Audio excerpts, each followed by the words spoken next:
Hello प्यारे बच्चों, आप सबका बहुत बहुत स्वागत है आपके अपने चैनल टॉपर्स फैक्ट्री में। और हम अपने सफर को आगे बढ़ाते हैं। जैसा कि हम लोग परीक्षा अध्ययन हल कर रहे हैं और अभी तक हमने अध्याय 4 में बेटा बहुत कुछ पुराने 2 वीडियो में बहुत कुछ कर चुके हैं और अब ये तीसरा वीडियो है जिसमें हम इसका लास्ट पार्ट कवर करेंगे, आखिरी हिस्सा। और यहां पर हम दीर्घ उत्तरीय प्रश्नों की बात करेंगे। ये प्रश्न अगर बेटा आते हैं इस तरह के तो कम से कम आपको 3 नंबर या 4 नंबर देके जा सकते हैं, इसलिए बहुत ध्यान से समझें। और अच्छे प्रश्न है, आसान है। अगर आप इनको डिटेल में पूरा पूरा समझना चाहते हैं तो मैंने इनका अलग से वीडियो बेटा प्लेलिस्ट में बना करके रखा हूं इस अध्याय की। और अगर आप केवल बोर्ड परीक्षा के लिए शॉर्ट में इसको समझना चाहते हैं तो आप यहां ध्यान से देख सकते हैं। प्रश्न है पहला मेरे पास, प्रथम कोटि अभिक्रिया के लिए दर स्थिरांक समीकरण की व्युत्पत्ति कीजिए। तो देखिए बेटा, प्रथम कोटि की अभिक्रिया हम किसे कहते हैं? वह रासायनिक अभिक्रिया जिसकी अभिक्रिया की कोटि 1 होती है उसे हम प्रथम कोटि अभिक्रिया कहते हैं। इसके उदाहरण वगैरह सब मैंने लास्ट वीडियो में बेटा बता रखे हैं। अब यहां पर हमें दर समीकरण निकालना है। अगेन मैं अपनी तरफ से भी बेटा आपको एडवाइस करूंगा कि ये प्रश्न अच्छा खासा इंपॉर्टेंट प्रश्न है, इसको आप थोड़ा अच्छे से तैयार कर लें ताकि आपसे अगर इसके ये प्रश्न आता है तो बढ़िया से बन जाए। 1-2 बार लिख के देखना। आप क्या होता है, बच्चे समझ लेते हैं, उनको लगता है कि एक बार समझ लिया बन जाएगा, लेकिन इसको 1-2 बार आप लिख के देखोगे तो बढ़िया प्रैक्टिस हो जाएगी, फिर आप गलतियां नहीं करोगे, ये माना जा सकता है। तो चलिए देखते हैं हम यहां पर प्रथम कोटि अभिक्रिया के लिए समाकलित दर समीकरण। ये इस नाम से भी आ सकता है आपको, प्रथम कोटि अभिक्रिया के लिए समाकलित दर समीकरण। तो देखते हैं बेटा दर समीकरण, समाकलित दर समीकरण प्रथम कोटि अभिक्रिया का कैसे निकाला जाता है। तो जब भी हम प्रथम कोटि अभिक्रिया या शून्य कोटि अभिक्रिया, द्वितीय कोटि अभिक्रिया, किसी के लिए भी हम समाकलित दर समीकरण निकालेंगे तो उसके लिए हमें एक अभिक्रिया लेनी पड़ेगी। तो यहां बेटा मैंने अभिक्रिया लिया, A से उत्पाद P बन रहा है। क्या बन रहा है? अभिकारक A से उत्पाद P बन रहा है। तो यहां पर हमें कुछ चीजों की आवश्यकता पड़ेगी। पहला हम लेंगे इसकी क्या? प्रारंभिक सांद्रता। तो इसकी प्रारंभिक सांद्रता बेटा हमने ले ली, मान लीजिए A0। कितनी ले ली प्रारंभिक सांद्रता? A0, A0 भी बोल सकते हैं आप इसको। उत्पाद की प्रारंभिक सांद्रता हम 0 ही लेते हैं। सामान्यतः हम ऐसा मान करके चलते हैं बेटा कि शुरू में उत्पाद बिल्कुल नहीं है, केवल अभिकारक है प्रारंभ में, जब अभिक्रिया प्रारंभ हो रही। लेकिन जब हमने देखा T समय के पश्चात, T समय के पश्चात, तो T समय के पश्चात हमें सांद्रता में परिवर्तन दिखाई दिया। क्यों?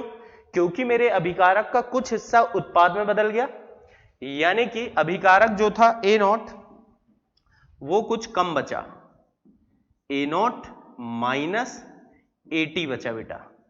और उत्पाद, सॉरी AT नहीं, सॉरी गड़बड़ हो जाता अब भी, है ना। तो प्रारंभिक सांद्रता हमने A0 मानी, T समय के पश्चात सांद्रता हमने मान ली AT। देखिए A0 जो है प्रारंभिक समय पर सांद्रता है अभिकारक की, ये अधिकतम है बेटा। T समय के पश्चात इसकी कुछ सांद्रता कम होकर के हो गई AT, और उत्पाद कितना बना? उत्पाद बना प्रारंभिक सांद्रता माइनस अंतिम सांद्रता, यानी कि A0 माइनस AT, ये उत्पाद की सांद्रता है। इतना काम तो आपको कर ही लेना है तुरंत। फिर अब इसके लिए हम लिखेंगे दर नियम। क्या लिखेंगे बेटा? दर नियम। तो जिन बच्चों ने ये अध्याय थोड़ा बहुत भी ढंग से पढ़ा है उनको पता होगा, दर नियम जब हम लिखते हैं तो क्या लिखते हैं? R बराबर K, अभिकारक की सांद्रता की घात अभिक्रिया की कोटि। अभिकारक A है इसलिए मैंने A की सांद्रता, ये ब्रैकेट बेटा सांद्रता का चिन्ह है, इसकी घात में कोटि, प्रथम कोटि की अभिक्रिया है तो घात कितनी लूंगा? 1। अगर यह अभिक्रिया शून्य कोटि की होती तो घात में मैं 0 लगाता, अगर द्वितीय कोटि की होती तो घात में हम 2 लगाते। तो बेटा दर को अब हमने लिखना सीखा है। क्या हमने दर को लिखना सीखा है? अभिकारक के लिए जब हम दर लिखते हैं तो माइनस DA बटे DT, माइनस D A की सांद्रता बटे DT। माइनस क्यों लगाए हैं? क्योंकि ये माइनस हमें बताएगा कि जो अभिकारक है वो समय के साथ कम हो रहा है ना, अभिकारक की सांद्रता समय के साथ कम हो रही है।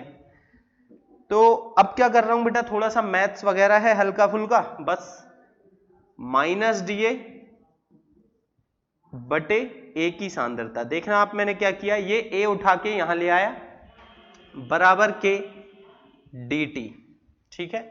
अब यहां ए की सांद्रता से ए की सांद्रता कैंसिल नहीं करना है बेटा, है ना, ऐसी गलती नहीं करना मैथ से, आप जानते हो डीए अलग चीज है, ए अलग चीज है। डीए का मतलब होता है ए की सांद्रता में छोटा सा परिवर्तन, और ए का मतलब होता है ए की सांद्रता, तो ये दोनों अलग अलग चीजें, कैंसिल बिल्कुल नहीं करना है। अब हम लेंगे यहां पर दोनों पक्षों का समाकलन, ठीक है ना, समाकलन यानी कि इंटीग्रेशन।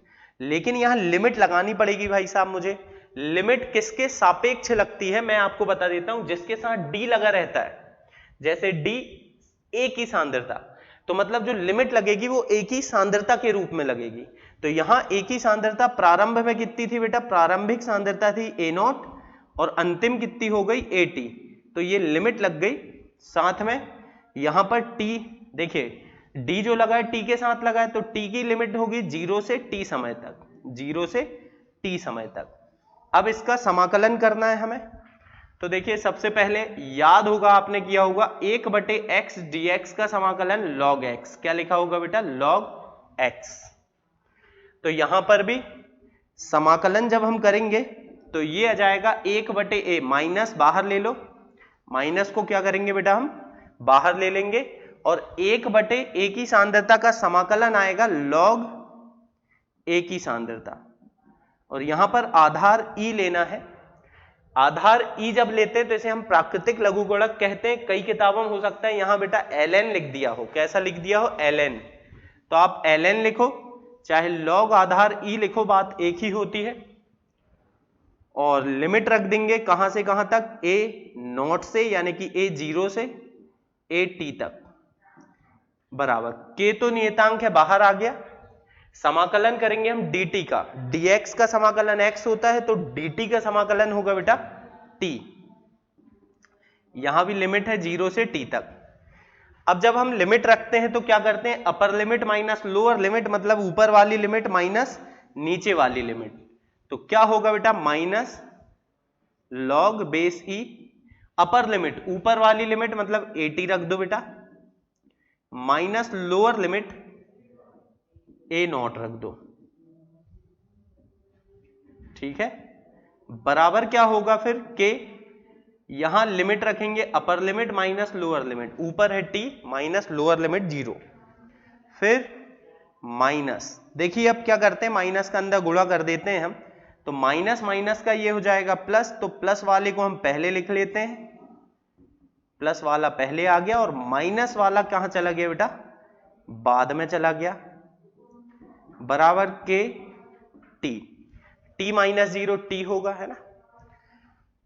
अब लॉग में हमने पढ़ रखा है, क्या पढ़ रखा है, लॉग m ऋण log n बराबर क्या होता है बच्चों, log m बटे n। अगर दो लॉग ऋण में है तो उनको हम भाग में लिख सकते हैं बेटा एक ही लॉग के अंदर, तो ये हो जाएगा log आधार e ए की ए नॉट बटे ए टी बराबर के टी। लेकिन बेटा ये तो आप भी जानते हो log बेस e है, log बेस e की हमारे पास कोई कैलकुलेशन तो है नहीं, इसीलिए मुझे इसको log बेस 10 में बदलना पड़ेगा, यानी आधार e की जगह आधार 10 करना है।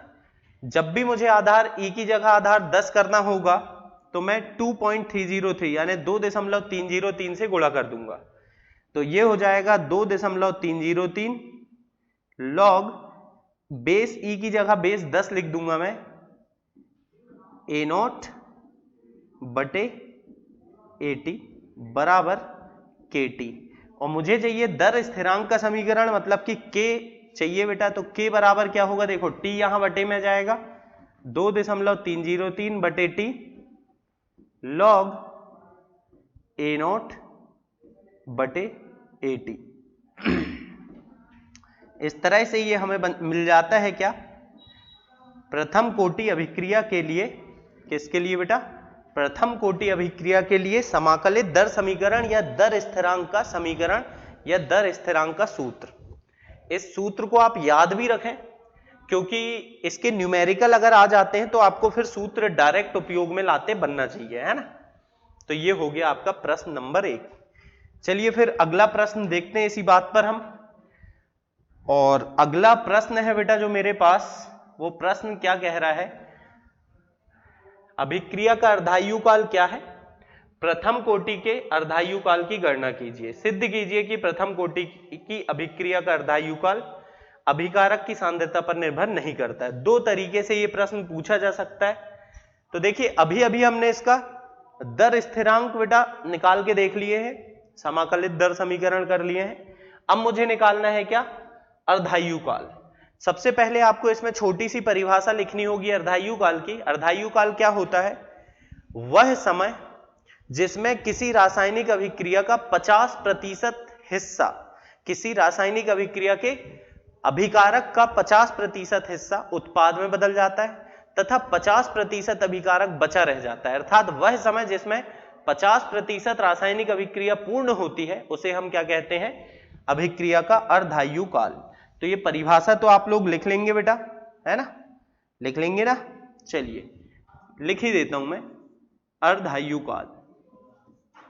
अर्धायु काल, अर्धायु काल क्या होगा,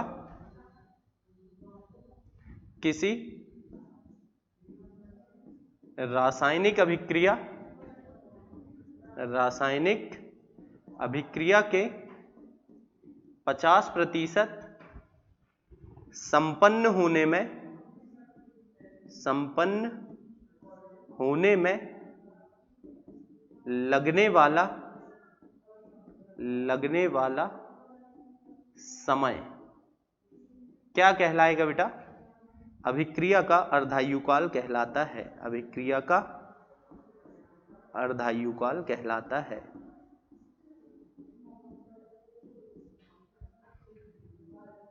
ठीक है, तो ये एक अच्छा प्रश्न है, अर्धायु काल किसे कहते हैं। अब इसके बाद अपन देखना है प्रथम कोटि अभिक्रिया का अर्धायु काल।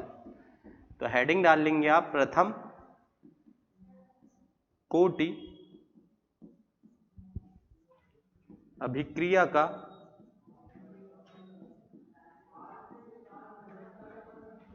अर्धायु काल। अर्धायु काल,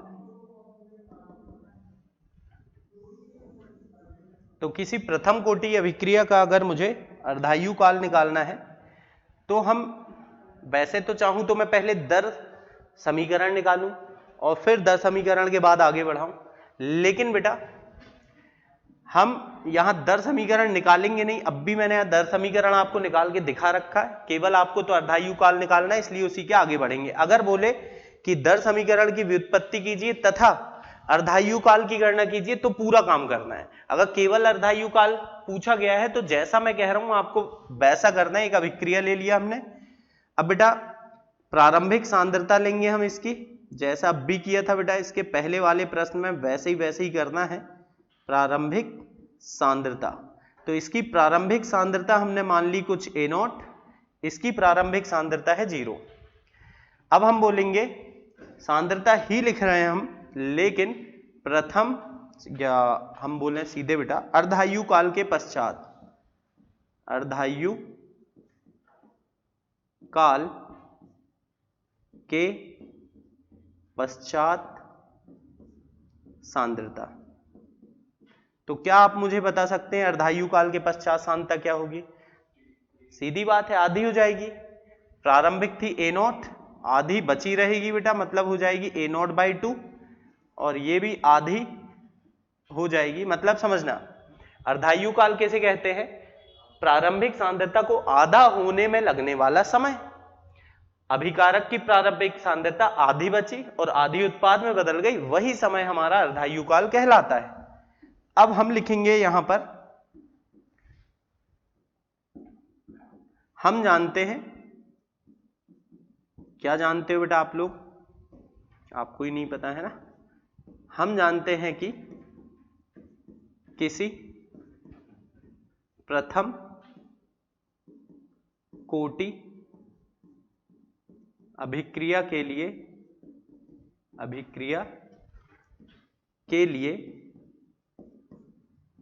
दर स्थिरांक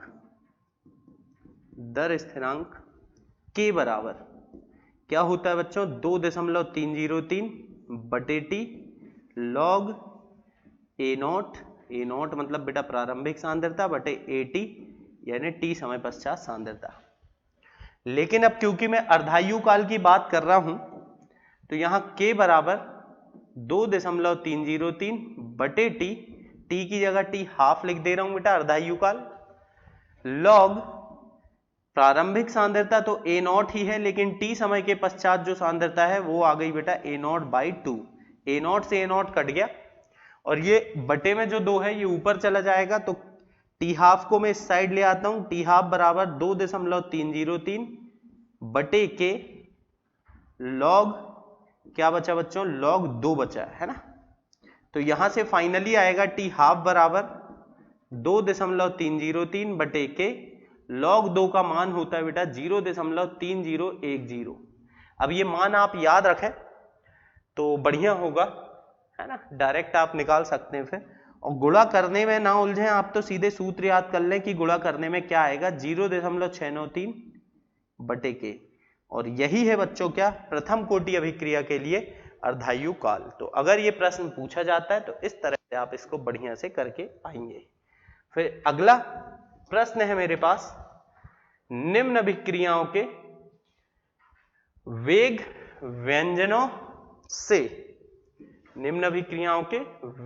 व्यंजनों से इनकी अभिक्रिया की कोटि तथा वेग स्थिरांकों की इकाइयां ज्ञात कीजिए। मतलब अभिक्रिया की कोटि बताना है और वेग स्थिरांक बताना है ना। यहां पर समीकरण लिखे हुए हैं लेकिन हो सकता है आपको क्लियर ना दिखता हो, इसीलिए एक एक करके मैं सारे समीकरण फिर से साइड में लिख करके सारी बातें बता रहा हूं। पहला है हमारे पास 3NO और इससे बन क्या रहा है बच्चों N2O प्लस NO2, और इसका जो आपको दर नियम दिया हुआ है अभिक्रिया का वेग बराबर बोल रहा है, वेग मतलब अभिक्रिया की दर है ना, वेग का मतलब होता है बेटा अभिक्रिया की दर बराबर दिया है K NO की घात 2। तो पहले आपको क्या बताना है, अभिक्रिया की कोटि और वेग स्थिरांक की इकाई। तो देखकर ही आप बता सकते हैं बच्चों कि इस अभिक्रिया की कोटि कितनी होगी, जो घातांक में आया वो कोटि यानी कि कोटि हो गई 2, यानी कि यह है आपकी एक द्वितीय कोटि की अभिक्रिया होगी। कौन सी होगी बेटा, द्वितीय कोटि अभिक्रिया होगी। फिर इसमें अगली चीज जो पूछा है के की इकाई, तो के की इकाई का सूत्र आप याद रखें, मोल की घात 1 - n, लीटर की घात n-1, सेकेंड की घात ऋण 1 है ना।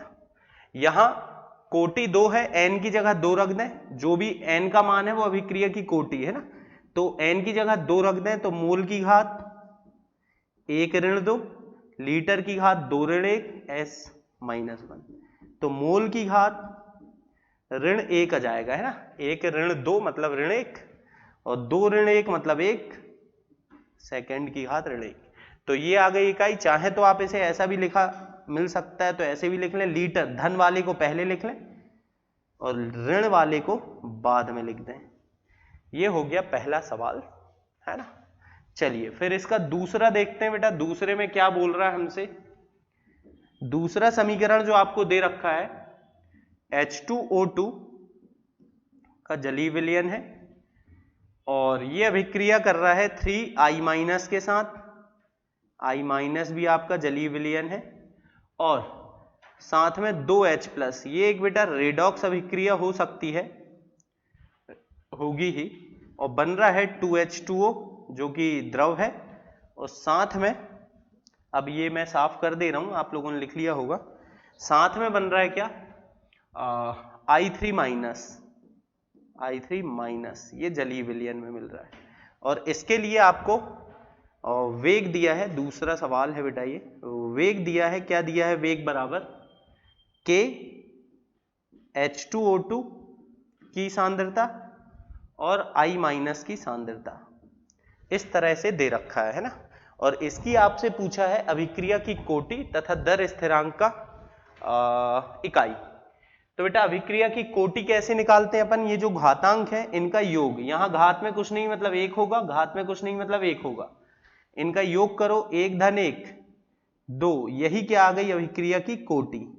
यानी कि यह भी एक द्वितीय कोटि की अभिक्रिया, क्योंकि कोटि 2 है बेटा तो K की इकाई सेम आएगी जो पहले आई थी। तो कोई नया काम तो इसमें मुझे देखने को नहीं मिला, है ना। चलिए फिर तीसरा समीकरण और देख लेते हैं। अच्छा प्रश्न है, इस तरह के प्रश्न आ जाते हैं तो बहुत कम बच्चे सही से काम कर पाते, क्योंकि बच्चे तो रटे रटाए सवाल याद करके जाते हैं, और अगर वो नहीं आए तो बेटा उनका तो गेम हो जाता है ना। आप लोग उनमें से नहीं होंगे, चिंता मत करिए, आप लोग तो वीडियो देख रहे हैं, अच्छे से पढ़ रहे हैं, तो कोई दिक्कत होगी ही नहीं। के C2H5Cl की सांद्रता ये है बेटा। तो अब इसमें अभिक्रिया की कोटि, कोटि तो अब आप समझ गए होंगे, जो घात में है, घात में कुछ नहीं मतलब एक होगा, तो कोटि 1 है, यानी कि यह है आपकी एक प्रथम कोटि अभिक्रिया है। ठीक है, प्रथम कोटि अभिक्रिया है। और K की इकाई निकाल लेंगे बेटा, क्या था, मोल की घात N ऋण 1 नहीं बेटा 1 ऋण N, लीटर की घात N ऋण 1, सेकेंड की घात ऋण 1। प्रथम कोटि अभिक्रिया N की जगह 1 रख दो आप, मोल की घात 1 ऋण 1 मोल खत्म, लीटर की घात 1 ऋण 1 लीटर खत्म, सेकेंड की घात ऋण 1, ये आ गई आपकी K की इकाई। तो इस तरह से ये एक अच्छा प्रश्न था, आसान प्रश्न था, लेकिन सामान्यतः बच्चे ऐसे प्रश्नों में फंसते हुए देखे जा सकते हैं, है ना। अब अगला प्रश्न है मेरे पास जो कह रहा है संक्रियण ऊर्जा से आप क्या समझते हो, संक्रियण ऊर्जा तथा दहली ऊर्जा में संबंध बताइए। तो देखिए बेटा, ये मैंने आपको अलग से एक वीडियो संघट्ट का सिद्धांत करके डाला हुआ है, चाहे तो आप उसे एक बार देख लें, तो बहुत सारी बातें आप और भी इसके बारे में बता पाएंगे। फिलहाल इसमें जो पूछा गया है वो मैं बता रहा हूं आपको।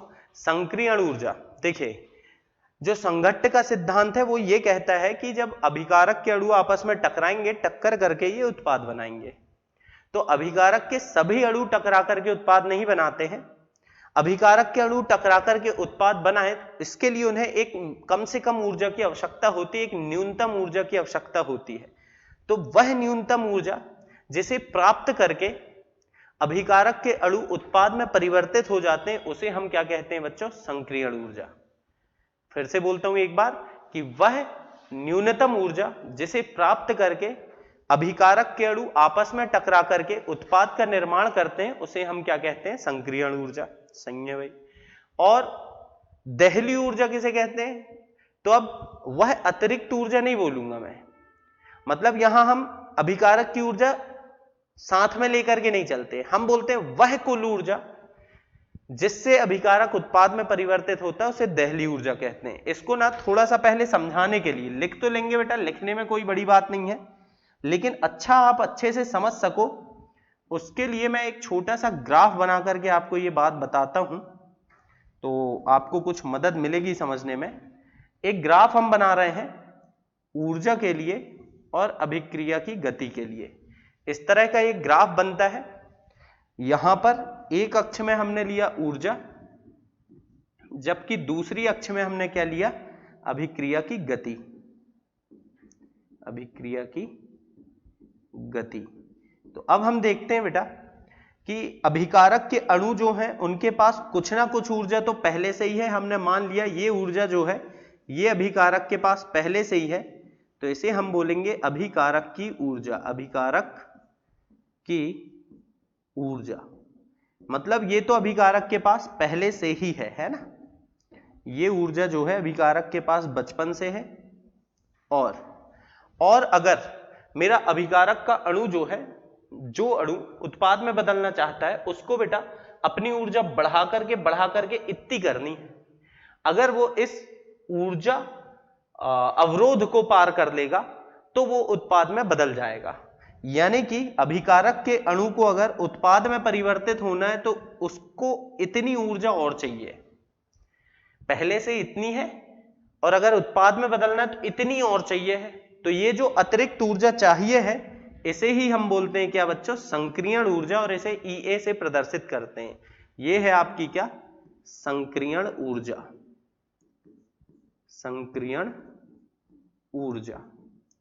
जबकि दूसरी है आपकी दहली ऊर्जा। दहली ऊर्जा ये जो कुल ऊर्जा है, मतलब अभिकारक की ऊर्जा हमने इसमें शामिल नहीं की। हमने बोला बेटा अभिकारक के पास है नहीं है, हमें कोई मतलब नहीं। कुल वह